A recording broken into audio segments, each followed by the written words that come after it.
Hey, let me show you all touch gestures that you can use on the Redmi Buds 8 Lite. First of all, the touch sensor is located over here.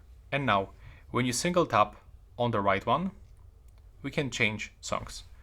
We can go for the next song. If I'm gonna do the same on the left one, I will turn previous song just like that. Now, if I'm gonna double tap on the left one, I will pause and it works the same on the right one.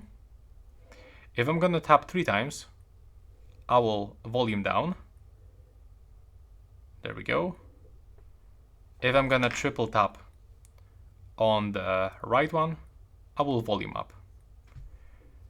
And also, what you can do, we can simply click and hold the left or the right one to change between these modes. So the noise cancellation, transparency, and off.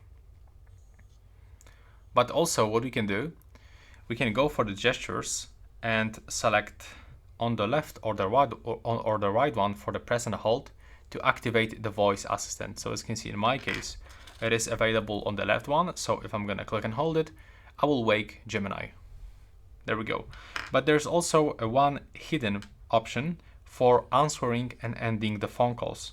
So if there's the incoming phone call and you want to answer into this one, on the left or the right one, you have to double tap. If you want to hang up, you will have to also click 2 times. And that's all gestures that you can use on this device.